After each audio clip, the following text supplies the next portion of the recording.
자, 오늘은 창세기 41장, 오늘은 어디까지 하면 36절까지 하도록 합니다. 한 4절 정도씩 읽으면 될 것 같아요.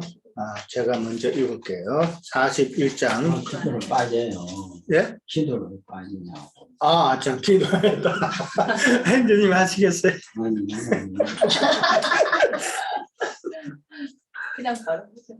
지금 기도하고. 자, 기도하시다. 사랑의 아버지 하나님 감사합니다. 참 생각해 보면은 하나님 앞에 감사한 것밖에 없는 저희들입니다. 생명의 말씀으로 저희들을 양육하여 주시고 이 말씀으로 참 믿음 생활 온전히 가게 하여 주신 것, 세상 누구도 맛보지 못하는 진리의 말씀을, 영광의 말씀을 저희들이 맛보게 하셨는데 이 말씀을 잘 저희들이 배우고 양육받아서 하나님의 추수할 일꾼으로 귀하게 쓰임받는 저희들 되게 하여 주시옵소서.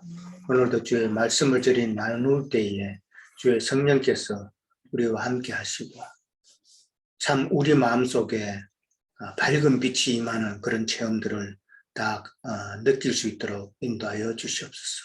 예수님의 이름으로 기도드렸습니다. 네. 자, 1절부터 읽겠습니다. 만 2년 후에 바로가 꿈을 꾼 적 자기가 나일 강가에 서 있는데 보니 아름답고 살찐 7 암소가 강가에서 올라와 갈밭에서 뜯어먹고 그 뒤에 또 흉하고 화려한 다른 7 암소가 나일 강가에서 올라와 그 소와 함께 나일 강가에 서 있더니 그 흉하고 화려한 소가 그 아름답고 살찐 7 소를 먹은지라 바로가 곧 깨었다가 다시 자기들의 꿈을 보니 한 줄기에 무성하고 충실한 7 이삭이 나오고 그 위에 또 가늘고 동풍에 마른 7 이삭이 나오더니 그 가는 7 이삭이 무성하고 충실한 7 이삭을 삼킨지라 바로가 깬 꿈이라. 아침에 그의 마음이 연민하여 사람을 보내어 애굽의 점술가와 해민들을 모두 불러 그들에게 그의 꿈을 말하였으나 그것을 바로에게 해석하는 자가 없었더라. 불같은 가는 자니 바로에게 말하여 이르되 내가 오늘 내 죄를 들었나이다. 바로께서 종들에게 와서 나와 또 꿈을 가는 자는 신이 대장의 집에 가두었을 때 나와 그가 하룻밤에 꿈을 꾼 적 같게 뜻이 있는 꿈이라. 그곳에 진위 대장의 종된 히브리 청년이 우리와 함께 있기로 우리가 그에게 말하며 그가 우리의 꿈을 풀 때 그 꿈대로 각 사람에게 해석하더니 그 해석한 대로 되어 나는 복직되고 그는 매달렸나이다.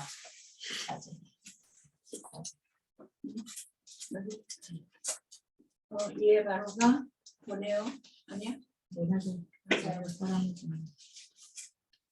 요셉을 부르매 그들이 급히 그를 옥에서 낸지라. 요셉이 곧 수염을 깎고 그 옷을 갈아입고 바로에게 들어오니 바로가 요셉에게 이르되 내가 한 꿈을 꾸었으나 그것을 해석하는 자가 없더니 그런즉 너는 꿈을 들으면 능히 푼다더라. 요셉이 바로에게 대답하여 이르되 내가 아니라 하나님께서 바로에게 편안한 대답을 하시리이다. 바로가 요셉에게 이르되 내가 꿈에 나일 강가에 서서 보니 살찌고 아름다운 7 암소가 나일 강가에 올라와 갈밭에서 뜯어먹고 그 뒤에 또 약하고 심히 흉하고 화려한 7 암소가 올라오니 그같이 흉한 것들은 애굽 땅에서 내가 아직 보지 못한 것이라. 그 화려하고 흉한 소가 처음에 7 살찐 소를 먹었으나 먹은 듯 하지 아니하고 여전히 흉하더라. 내가 곧 깨었다가 다시 꿈에 보니 한 줄기에 무성하고 충실한 7 이삭이 나오고 그 후에 또 가늘고 동풍에 마른 7 이삭이 나더니 그 가는 이삭이 좋은 7 이삭을 삼키더라. 내가 그 꿈을 점술가에게 말하였으나 그것을 내게 풀이해 주는 자가 없느니라. 요셉이 바로에게 아뢰되 바로의 꿈은 하나라 하나님이 그가 하실 일을 바르게 보이시니라.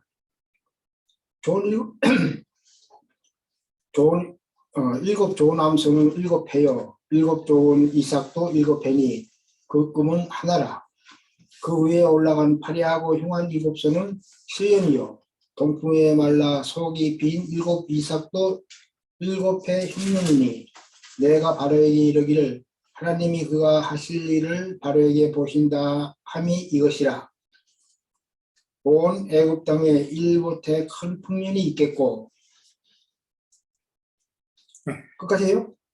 제가 이렇게 후에 7해 흉년이 들므로 애굽 땅에 있던 풍년을 다 잊어버리게 되고 이 땅이 그 기근으로 망하리니 후에 든 그 흉년이 너무 심함으로 이전 풍년을 이 땅에서 기억하지 못하게 되리이다.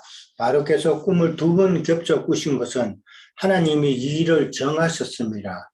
하나님이 속히 행하시리니 이제 바로께서는 명철하고 지혜 있는 사람을 택하여 애굽 땅을 다스리게 하시고 바로께서는 또 이같이 행하사 나라 안에 감독관들을 두어 그 7해 풍년에 애굽 땅에 5분의 1을 거두되 그들로 장차 올 풍년의 모든 곡물을 거두고 그 곡물을 바로의 손에 돌려 양식을 위하여 각 성읍에 쌓아두게 하소서.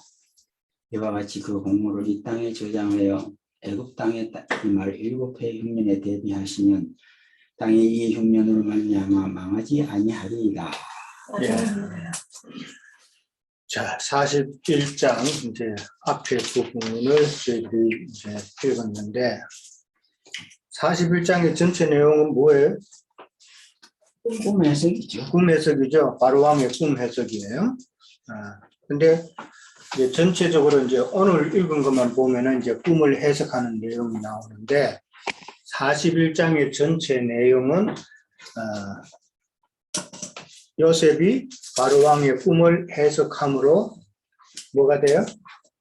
애굽의 총리가 되죠. 애굽의 총리가 되는 것 됐다는 그 말은 이제 요셉의 꿈이 성취되었다 하는 그 내용이란 말이에요. 그렇죠? 요셉의 꿈이 성취되는 그런 내용이고 이 말은 요셉의 꿈이 성취되고 요셉이 애굽의 총리가 되었다는 말은 요셉이 생명 양식을 분배하는 제사장이 되고 그 다음에 또 하늘로부터 왕권을 받아서 치리하는 그런 영광의 자리에 오른다는 그런 영적인 내용을 설명하고 있는 거예요. 단순히 그냥 요셉이 꾼 해몽을 잘해가지고 애굽의 총리가 되었다 하는 그런 식으로 해가지고 뭐 기성교회에서는 하나님을 잘 섬기는 요셉이 하나님의 은혜로 뭐 꿈을 해석해가지고 영광의 자리에 올랐다 뭐 이렇게 가지고 뭐 이상하게 또 뭐 3000% 빠지는 그런 설교를 많이 하는데 이거는 어디까지나 예수 그리스도께서 이제 하늘의 왕권을 받아가지고 생명의 말씀을 나누는 제사장이 되는 그런 내용이란 말이에요. 그런 내용이고 총리가 되었다는 것은 다스리는 그런 위치에까지 이르렀다는 그런 내용이죠. 그러니까 이런 말은 요셉에게만 사실 해당되는 것이 아니라 믿음의 정죄를 지킨 모든 이기는 자들에게 주시는 하나님의 상급이라고 이해를 또 해야 된단 말이에요. 그러니까 요셉에게만 해당되는 게 아니라 우리에게도 해당되어야 되는 이야기죠. 그렇잖아요? 우리도 상급 받아야 되잖아요. 그런 영광의 자리에 이르러야 되잖아요. 세상 상급이 아니고 영적인 상급이요 영적인 영광을 우리는 추구하는 자들이니까 그렇게 이해를 하시면 되고 지난번에도 말씀드렸듯이 39장부터 이제 예수님께서 고난 받으시고 그 다음에 옥에 갇힌다는 것은 이제 죽으시고 그 다음에 이제 40장에서 이제 꿈을 해석해서 이제 나올 수 있는 그런 부활의 그 내용이 또 이제 41장에 거쳐서 이렇게 나오잖아요. 그러고 나서 이제 그 이후로는 요셉의 형들과 또 만나고 요셉의 형들의 죄를 용서해주고 형들의 죄를 용서해준다는 것은 이스라엘 12지파가 다시 회복된다는 이야기라고 그랬죠. 그런 일련의 그 구속사의 그 과정 전체를 다 생각하고 아웃라인을 잡고 이렇게 이해를 하면은 더 쉽게 이해가 된다는 거죠. 오늘 이제 1절부터 들어갑니다. 자, 만 2년 후라고 되어 있어요. 자, 이 만 2년이라는 거 지난번에 설명을 했죠? 뭐라고요? 만 2년.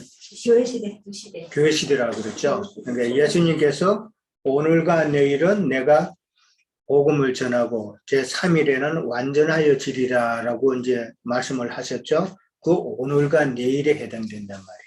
예. 그 오늘과 내일이고 그다음에 이제 사실은 이 만 2년 동안에 요셉이 연단을 계속 받아야 되는 그 기간으로도 이제 우리가 생각해 볼 수 있죠. 예. 요셉이 연단이 받는 기간이고 또 한면으로는 이 만 2년의 그 기간이 지나야 된다는 것은 때가 차야 돼. 그렇지 때가 차야 되는데 이 때는 언제 이방인의 충만한 이방인의 충만한 수도 타야 되지만 이때는 지금 만 2년 후에 나왔으니까 교회 구약의 믿음의 선진들의 수도 차야 되는 것이고 예, 그렇게 이해를 해야 되는 것이죠. 근데 사실 옥에 있는 그 기간이 사실은 이제 연단의 기간이라고도 이제 이야기했는데 요셉은 지금 총 몇 년을 연단을 받고 있어요? 요셉이 17세에서 그렇죠. 30세까지니까 13년이죠. 17세에 행들에게 의해서 이제 팔려가가지고 이제 종이 되고 지금 이제 30세가 이제 됐으니까 13년이라는 긴 시간을 연단받는 기간으로 그렇게 우리는 생각해 볼 수 있죠. 근데 하나님께서는 성경을 우리가 쭉 보면은 하나님께서 쓰시고자 하는 일꾼은 반드시 이 연단의 과정을 거친다는 거예요. 이 연단의 과정을 거치지 않고 만약에 하나님께서 쓰신다면은 그 사람은 나중에 교만하게 된다는 것이죠. 연단을 통해서 자기의 모든 것이 꺾어져야 되는 것이기 때문에 연단받지 않은 자는 하나님께 순종하는 그런 사역자로서 일꾼으로서 쓰임받을 수가 없다는 것이죠. 연단은 그래서 귀중한 것이고 좀 에스겔서를 지금 지난 금요일부터 이제 시작을 했는데 에스겔도 보면은 이스라엘 백성들이 바벨론에 포로 잡혀갔잖아요, 그죠? 근데 한 번만에 싹 간 게 아니에요. 3번에 걸쳐서 이스라엘 백성들이 바벨론으로 포로 잡혀갔단 말이에요. 그 3번에 걸쳐서. 근데 그 에스겔이라는 선지자는 2번째 포로 될 때에 이제 그 왕과 함께 같이 포로돼서 이제 갔는데 에스겔에게 하나님께서 하나님의 영광이 나타났다고 그랬는데 에스겔을 부르실 때도 에스겔은 25세 때에 포로로 잡혀갔단 말이에요. 그런데 에스겔이 5년이 지난 30세가 되어서 에스겔을 하나님께서 부르셨다는 말이에요. 네. 그러니까 30이라는 그 의미가 이제 우리는 생각해 봐야 돼요. 네. 성경은 예수님도 30세에 사역을 시작을 하셨고, 그 다음에 요셉도 30세에 총리가 되었고, 에스겔도 30세에 하나님께서 부르심으로 이제 복음의 제사장이 되어서 하나님의 그 말씀을 전가하는 선지자로 이제 세움을 받았고, 그 다음에 다윗도 30세, 그 다음에 또 누가 있어요? 다니엘도 20세에 포로로 잡혀가가지고 다니엘도 30세에 총리가 되죠. 네. 그러니까 그 에스겔도 그렇고 다니엘도 그렇고 다 5년, 10년 이 기간 동안 다 연단의 기간이 반드시 필요하다는 거. 그 말은 또 한편으로는 우리가 받을 그 영광이 그만큼 소중하다는 의미도 되잖아요. 예. 그런 의미로 그러니까 우리가 지금 깨닫는 이 말씀이 참 소중하단 말이에요. 근데 이 말씀을 받을 자격을 하나님께서는 중간중간 우리에게 시험을 통해서 확인을 하신다는 거. 이걸 반드시 이해를 하셔야 돼요. 그냥 우리가 이 말씀, 좋은 말씀을 그냥 받아 먹기만 하면은 우리는 나중에 안다고 하는 그 교만에 빠지기 쉽단 말이에요. 우리가 연단받지 않은 그런 과정이, 연단받는 그런 과정이 없으면은 반드시 나는 안다 하는 지식적으로만 나가기가 쉬운 거단 말이에요. 이 하나님의 말씀은. 예. 그러니까 반드시 연단의 과정을 거쳐서 이 말씀이 내게 진짜 피와 살이 되는 그 과정을 우리는 반드시 이해를 하고 내게 연단이 왔고 어려움이 왔고 그다음에 말씀으로 인해서 내가 번민하고 막 지체들과 안에 스트러글이 있고 여러 가지 복잡한 과정이 있으면은 아 이게 내가 하나님께서 주시는 연단이구나 하는 것을 우리는 깨달아야 됩니다. 세상 교계처럼 뭐든지 막 만사행통하고 이러는 거는 그거는 축복이 아니라 그거는 저주다. 그렇게 이해를 하셔야 돼요. 우리는 다 연단을 받았어요. 이미 와가지고 고생을 그거는 세상 연단도 이 세상 연단이지만은 고생 관련해서 진리로. 그러니까 진리의 말씀으로 연단받는데 예. 자 그렇게 이해를 하시고 그러니까 30세가 되어서 하나님께서 그렇게 부르신다는 것은 이제 하나님은 반드시 하나님의 일을 하실 때에 때와 기한을 정해놓고 일하신다는 사실을 우리는 또한 깨달을 수 있죠. 근데 우리는 하나님 때를 모르잖아요. 그렇죠. 하나님의 때를 모르니까 우리는 말씀을 그러니까 말씀을 통해서 앞으로 되어질 일을 그러니까 그렇잖아요. 구름이 있으면은 비가 올 거를 우리는 안다고 그랬잖아요. 예, 징조로 아는 것이죠. 이게 말씀을 통해서 우리는 그냥 기다리는 거예요. 지금이 어떻게 지금이 마땅 때라는 걸 알고 있잖아요. 그렇죠? 자 오늘 그 바로가 꿈을 꿨는데 어디 서 있었어요? 나일강가에 서 있었죠. 나일강 뜻이 혹시 뭔지 아세요? 그러면 아, 검다는 뜻이에요. 왜 검어요? 혼탁한 물이고 뭐.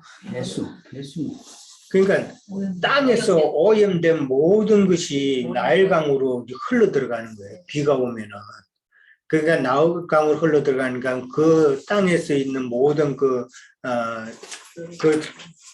뭐 잡것들이 모든 것들이 이게 나일강으로 가면 이게 퇴적층이 돼서 거름이 되는 것이죠.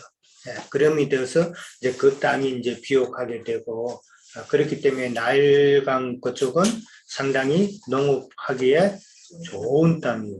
비옥한 땅인 거예요. 근데 나일강은 검다라는 그런 의미가 있기 때문에 영적으로 표현을 하자면은 타락한 세상을 상징하는 말이다 말이에요. 영적으로는 또 어둠의 때, 검으니까 깜깜하잖아요. 그러니까 영적으로 어둠의 때를 묘사하고 타락한 세상을 그렇게 상징하는 말이다라고 보면 되고, 이제 거기서 이제 나일강 옆에 이제 갈밭이 또 나오죠. 갈밭에서 이제 일곱 암소가 이제 살찐 일곱 암소가 이제 갈밭에서 뜯어먹는다 그랬는데, 갈밭도 이건 세상을 상징하는 단어다라는 것이죠.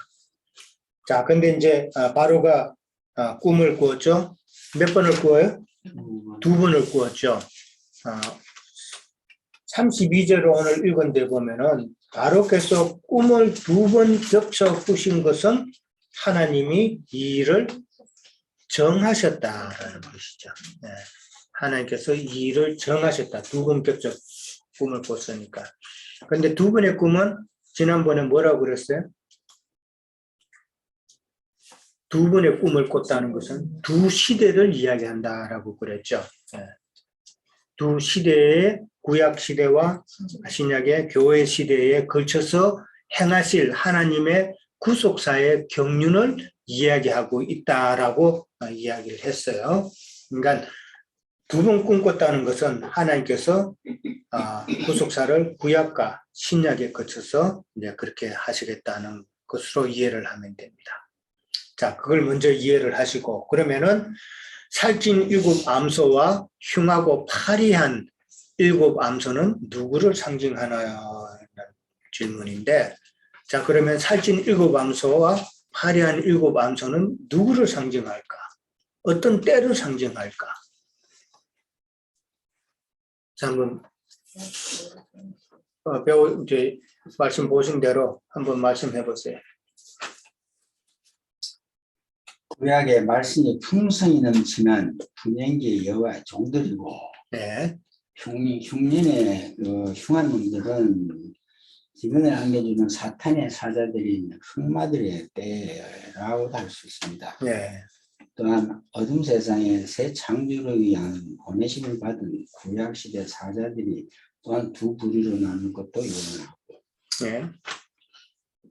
자, 그러니까 살찐 암소라는 것은 지금 제가 방금 바로가 꾼 꿈이 2번인데 그 2번의 꿈은 두 시대라고 이야기를 했죠. 그렇죠? 두 시대란, 그래서 먼저 두 시대라는 것을 이제 다시 리마인드 시켜드린 것이고, 두 시대인데, 그러니까 먼저 꾼 꿈이 7 암소잖아요. 그렇죠? 7 암소, 파리한 7 암소이기 때문에 이들은 하나님의 종들은 선지자들, 선지자들이 사역하던 때, 그 다음에 선지자들이 사역할 때에 그 말씀을 받아 먹은 자들을 이제 7 암소로 그렇게 표현을 할 수가 있다라고 그러죠. 그 7 암소는 선지자 시대로만 끝나는 것이 아니고 이어지죠. 그 살찐 7 암소는 교회 시대에 또한 주님이 세운 제자와 사도들로 사실은 또 나타나는 것이죠. 예. 나타난다는 표현 아시죠? 예. 우리는 지금 교회 시대는 임하는 것이죠. 그죠? 임하는 것이고, 그 다음에 우리가 또 나타날 때가 있죠.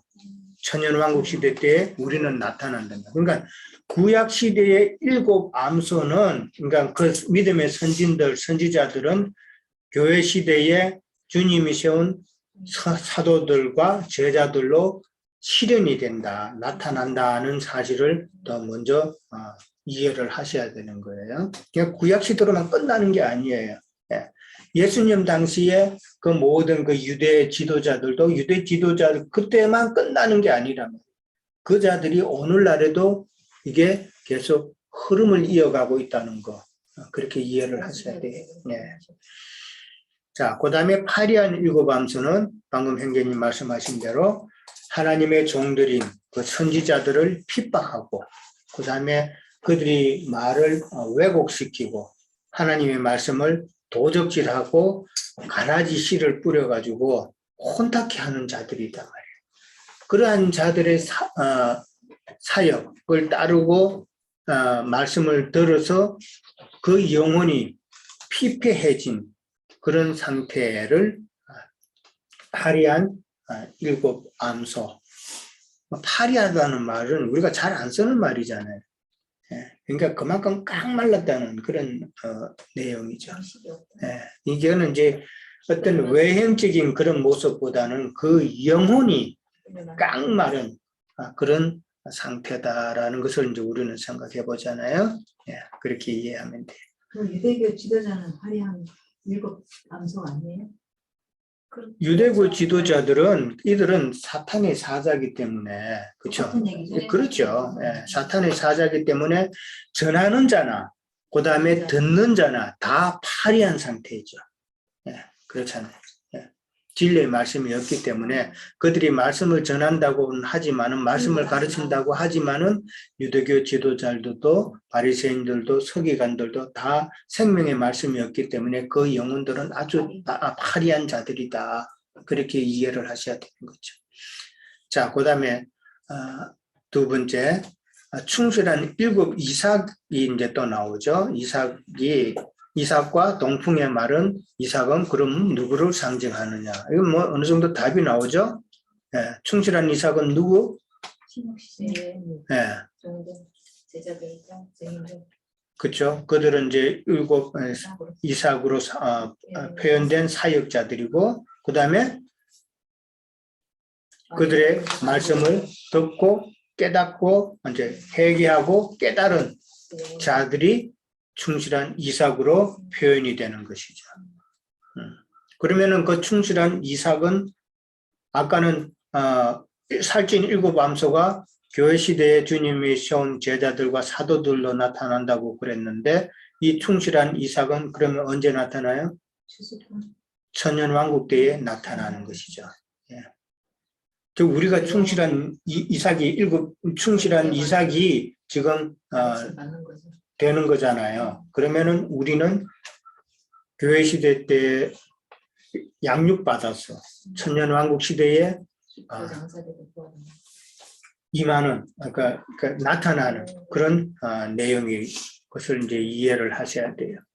자, 보통 성경에 보면은 농사하고 추수한다는 말이 참 많이 나오죠. 그러니까 예수님은 이 땅에 농사지으러 오신, 농사해서 추수하러 오신 농사꾼이란 말이에요. 그걸로 많이 표현이 되잖아요. 그러니까 일곱 이삭이라는 것은 이제 예수님께서 이 땅에 오셔서 예수님의 그 말씀으로 주님의 제자를 삼으시고, 그 다음에 그들을 양육하고, 그 다음에 제자와 사도들의 말씀을 듣고 깨닫게 할 수 있는 그런 근거를 다 만들어 놓으셨잖아요. 네. 그러니까 이삭이라는 것은 결과적으로 구속받은 영혼들을 상징한다라고 그렇게 이해해 볼 수가 있는 것이죠. 그럼 마른 이삭은 그럼 누구예요? 답이 다 나오죠? 마른 이삭. 네. 그러니까 다른 복음, 다른 영, 다른 예수로 사탄의 사자들. 사역하게 하는 그 사탄의 사자들이죠. 이 사탄의 사자들이라는 것은 쉽게 말하자면 이 복음을 빙자해서 자기 밥벌이 하는 자들. 옛날 몇 년 전이죠. 3년 전에 그 한국의 그 귀신 귀신 들린 목사 사역 쫓아내는 사역 한다고 했던 성락교회, 한국 서울 성락교회인가? 그 김기동 목사 있었죠. 많았죠. 예, 아주 시끄러웠잖아요. 참 그 사람이 이 설교할 때는 자기는 교회에서 한 푼도 사례금 안 받는다 그래 놓고는 설교할 때는 그렇게 하고 재정 보는 사람이 전금 물을 되는데 1년에 53억씩 목회비를 받아갔던 내용이 다 나와요. 그러면서도 교회 재정이 없다고 돈 뜯어내는 설교를 그렇게 많이 하더라고. 그렇게 하고 그 담임 목사가 또 그 아들이 담임 목사가 됐더구만. 아들이 또 담임 목사가 돼가지고 또 아들도 돈 뜯어내는 설교를 그렇게 또 잘하더구만. 그러면서 모범적인 헌금을 하는 사람 영상을 갖다가 예배 시간에 딱 보여주더라고. 그게 뭐냐 하면은 헌금은 이런 식으로 해야 된다는 거죠. 어떤 할머니가 그냥 한 80은 넘어 보여서 허리가 또 우부정하고 한 80 넘은 할머니가 뭘 해서 교회에다가 헌금을 하냐 하면은 폐지 줍는 거 있잖아요. 리어카 끌고 폐지 그거 주워가지고 그거 모아가지고 이제 교회 헌금한다는 것을 이제 영상을 보여줘가지고 이런 헌금이 참 하나님 기뻐하시는 헌금이다. 이런 식인 것이지. 그러니까 다른 사람들도 본받아서 헌금을 많이 하라는 그런 영상인데, 근데 놀라운 거는 그 할머니를 아는 그 교회 일부 사람들은 그 할머니가 젊을 때 집이 부자였다는 거예요. 부자였고 자기 집도 있었고 부자였는데 왜 지금 그 모양 곧골이 됐느냐. 자기 집도 교회 헌금으로 갖다 바치고 자기 재산도 갖다 바치고 다 갖다 바쳐가지고 지금 그 모양이 됐다는 거예요. 그 할머니를 아는 사람들이 하는 이야기. 이런 짓을 하겠냐는 거죠. 참 그러니까 연자 맷돌을 목에 들이우고 던지 뭐 받아야 된다는 건데 이런 악한 복음을 전하는 자들에게 하는 말이지만은 사실은 연자 맷돌을 목에 들이우고 빠진다는 것은 이 쌍방이란 말이에요. 쌍방의 표현이에요. 그러니까 전하는 자만 연자 맷돌을 목에 걸고 물에 빠뜨리는 게 아니라 그 말씀을 듣는 자들도 그걸 분별을 하지 못하면 같이 빠진다는 이야기예요. 그거는. 그러니까 하나님의 말씀을 바로 알지 못하면 이런 우매한 자가 된다는 거예요. 그러니까 진리의 말씀을 바로 알아가는 것이 얼마나 소중한 것인가 이야기 이제 하고 이들이 바로 말은 파리한 일곱 암소고 그다음에 말은 이삭이다.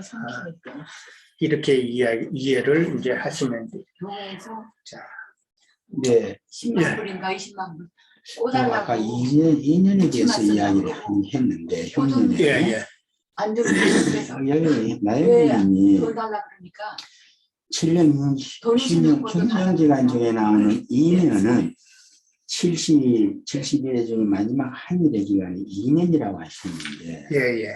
이 숫자의 개념을 파악을 못했어요. 70 이제 흉년의 기간, 마지막- 흉년의 기간이라는 것은 지금 나중에 이제 저 6번 문제에서 제가 언급을 하려고 나오죠. 그러는데, 네. 거기서 이제 거기서 제가 언급을 할게요. 그러면 그 2년이란 기간이 왜 나왔냐 하는 것이죠. 그것도 그렇고 그 다음에 또 이게 하나님이 박해를 안 받기 위해서 반으로 삭감을 해줬단 말이에요. 1260일로. 예. 그걸 한때 두때 반때라고 하는데 도대체가 이 숫자에 대해서 파악이 안 돼요. 그건 계시록이에요. 계시록 내용이기 때문에 제가 마지막에 그럼 끝나고 나서 거기에 대해서 다시 이야기를 해드릴게요. 자, 근데 오늘은 말은 일곱 이삭은 어떤 그 앞에 표현이 또 하나 있죠. 동풍의 말을 낳았다고 그랬어요. 네, 동풍. 이 동풍이라는 말은 그 캄신이라는 그 단어로 쓰이는 거예요. 캄신이라는 캄신이라고 하는 그 사막의 뜨거운 열풍을 이야기하는 거예요. 예, 캄신. 그게 그 당시 이제 그 아랍의 그 단어로 캄신이라는 그 뜻은 50이라는 그런 의미가 있다는 거예요. 50이라는 의미인데 이 말은 50일 동안 그 열풍이 계속해서 불었기 때문에 그런 캄신이라는 그런 단어가 붙여졌다는 것이죠. 그러니까 바람이라는 것은 우리가 볼 때 뭐를 이야기한다 그랬어요? 바람? 성령. 영의 움직임이란 영일 말이에요. 수도 있고 악령일 수도 있고. 근데 영의 움직임인데 여기서 말하는 이 동풍은 열풍을 또 이야기하기 때문에 이거는 사탄의 악한 영의 움직임을 표현한다라고 이제 이해해 볼 수 있죠. 근데 악한 영이 움직일 때도 있고, 그다음에 성령께서 역사하시는 때도 있고, 이제 그때 이제 이해를 하셔야 되고, 그다음에 또 하나 중요한 것은 하나님께서 추수하실 때는 누구를 써요? 악한 영, 추수할 때는 악한 영을 또한 쓰신다라는 사실.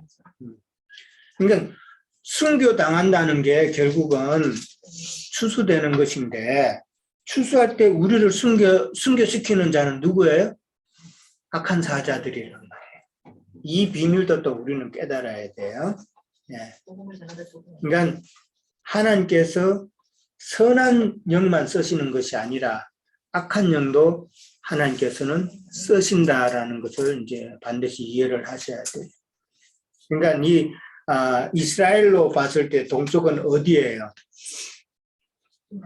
동쪽의 그림 보면은 지금으로 말하자면 사우디아라비아 그 사막 지역이란 말이에요. 사막 지역이고 그다음에 조금 더 가면은 그 바벨론 지역이란 말이에요.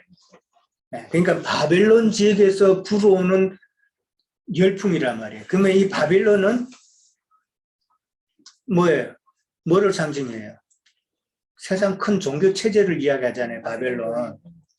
예, 세상 큰 종교 체제에서 불어오는 이 뜨거운 열풍이란 말이에요. 이게 신학 사상이나 다른 예수, 다른 뭐 복음, 다른 영들을 다 통틀어서 갖고 오는 그 바람이 동풍으로 표현이 된다라고 볼 수 있겠죠. 예, 그들은 우리의 영혼을 다 망가뜨리는 자들이다라는 것이죠. 그래서 이 동풍이라는 그 의미를 그렇게 이해를 해보면 되죠. 예. 자, 그 다음에 이제 3번 애굽의 점술가와 하연인들은 왜 바로의 꿈을 해석하지 못했는가? 왜 못했을까요? 계시가 없으니까. 네. 그것이 선지자이고 위험의 영들이니까 알리가 없지요. 하느님의 깊은 뜻을. 자, 바로의 꿈은 지난번에도 이야기했지만 단순한 꿈이 아니죠. 그렇죠? 네, 바로의 꿈은 바로 하나님의 비밀이 있는 꿈이고, 그 다음에 하나님의 어떻게 하시겠다는 하나님의 뜻이 담겨져 있는 꿈이고, 그 다음에 하나님께서는 앞으로 어떻게 될 것이라고 하는 예언이 담겨져 있는 꿈이란 말이에요. 그러니까 그런 하나님의 그 모든 비밀스러운 그 내용이 성경을 갖다가 말씀을 갖다가 문자적으로 그 다음에 우리가 믿으면은 이렇게 도덕적으로 그 다음에 이렇게 종교적으로 이런 식으로 이해를 하면은 하나님의 뜻은 전혀 이해를 파악을 못한다는 것을 우리는 알잖아요.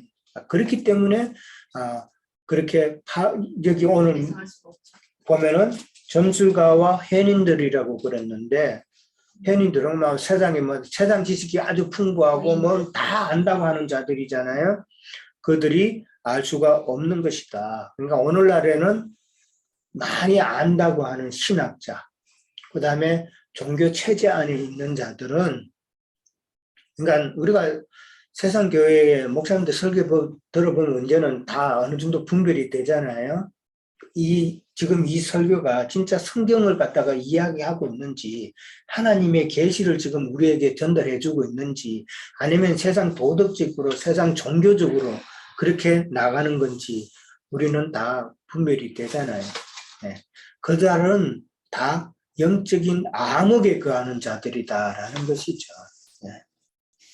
자, 근데 오늘 보면은 바로에게 우리가 하나의 또 배울 점이 또 하나가 있어요. 뭘까요? 바로가 꿈을 꿨는데 그 꿈에 대해서 어떤 반응을 보였어요? 그거 빼야 되니까 오만 술술 다 썼죠. 그렇죠. 그게 이제 그게 오늘 성경에 보면은 번민하였다 그랬어요.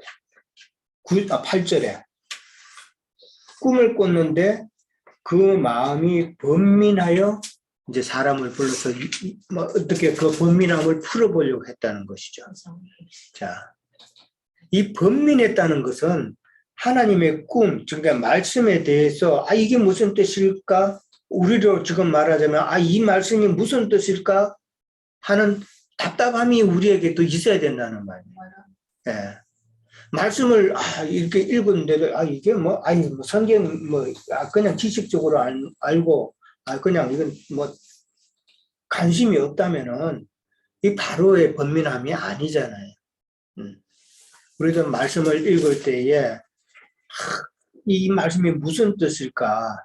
다니엘이 하나님께서 환상을 주셨잖아요. 그 환상을 주셨을 때에 71회에 그 환상을 보여줬을 때에 다니엘은 답답해했다 그랬어요. 하나님께 기도했다 그랬어요. 답답해가지고. 그런 자세가 필요한 거죠.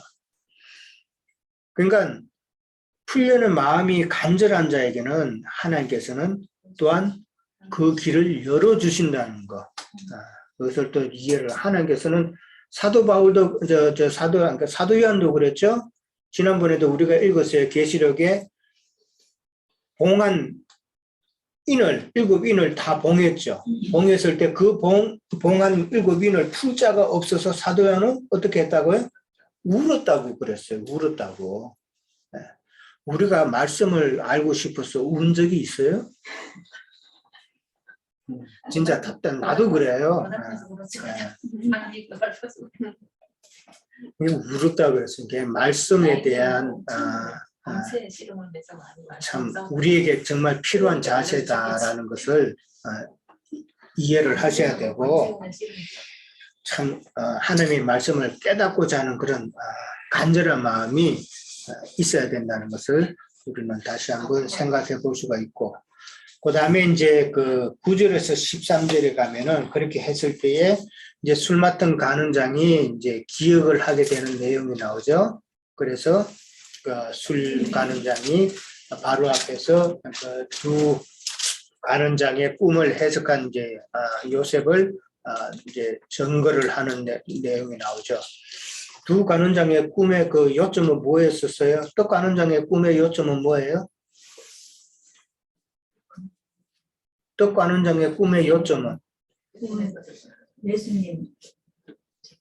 그렇죠. 인자 예수님께서 십자가에 못 박혀 죽으실 것을 그렇죠. 예표하는 그런 꿈이었죠. 그러면은 술 간원장의 꿈의 요점은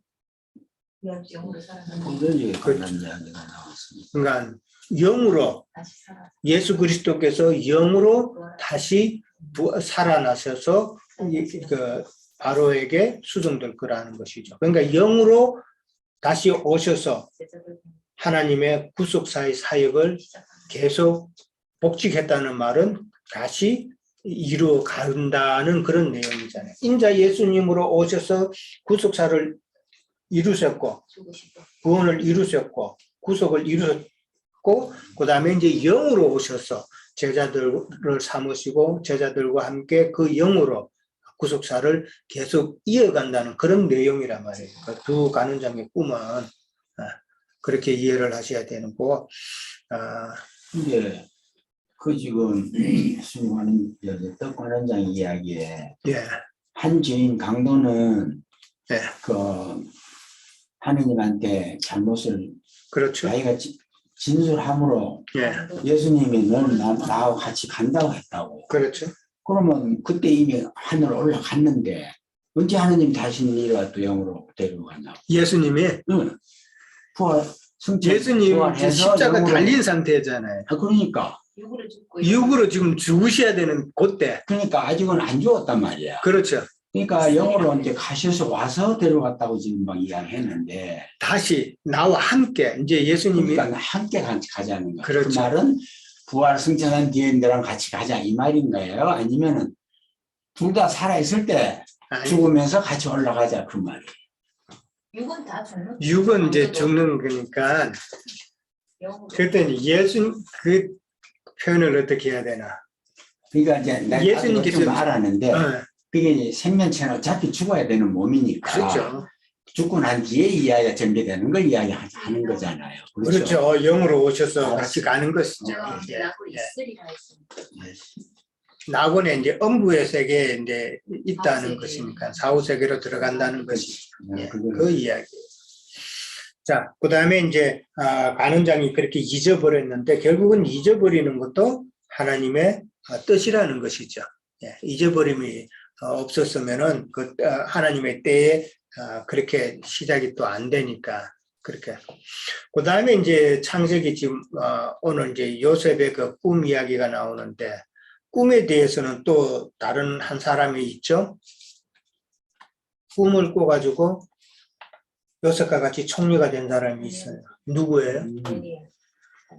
다니엘이죠. 다니엘. 예. 다니엘 아까도 이야기했지만 다니엘은 20세에 바벨론으로 포로로 잡혀가가지고 참 10년의 그 고통 시간을 거친 다음에 이제 느부갓네살 왕이 꿈을 꾸죠. 네, 꿈을 꿨을 때 그 느부갓네살 왕의 꿈을 해석해 줌으로써 그 다음에 이제 다니엘도 총리가 되는 그런 내용이 나와요. 이 다니엘에는 꿈 해석도 있지만은 또 다니엘도 환상을 보는 그런 내용들이 참 많이 나와요. 그러니까 많은 구약의 선지자들이 있었지만은 이 에스겔이나 다니엘처럼 환상을 많이 본 선지자는 없어요. 근데 이 둘의 공통점은 다른 선지자들은 이스라엘 땅에서 선지자하고 돌아와서 또 선지자하고 다른 지역에서 선지자를 하지만은 에스겔이나 다니엘은 포로로 잡혀간 상태에서 하나님의 선지자로 부르심을 받은 사람이랍니다. 유일하게 둘은. 그러니까 많은 연단 가운데 있었던 선지자라는 것입니다. 그러니까 에스겔과 다니엘에게 하나님께서는 많은 계시와 환상과 이상을 보여주셨다라는 그런 내용이 나오죠. 에스겔이나 다니엘처럼 이렇게 많은 계시를 받은 자는 없다는 것이죠. 그들의 특징은 포로된 중에서 부르심을 받았다라는 거. 이건 이해를 한번 해봐야 되는 이거는 것입니다. 뭐 마귀의 큰 왕국인 에집트하고 애국하고 예. 바벨론이라는 나라에 붙들려가는 선지자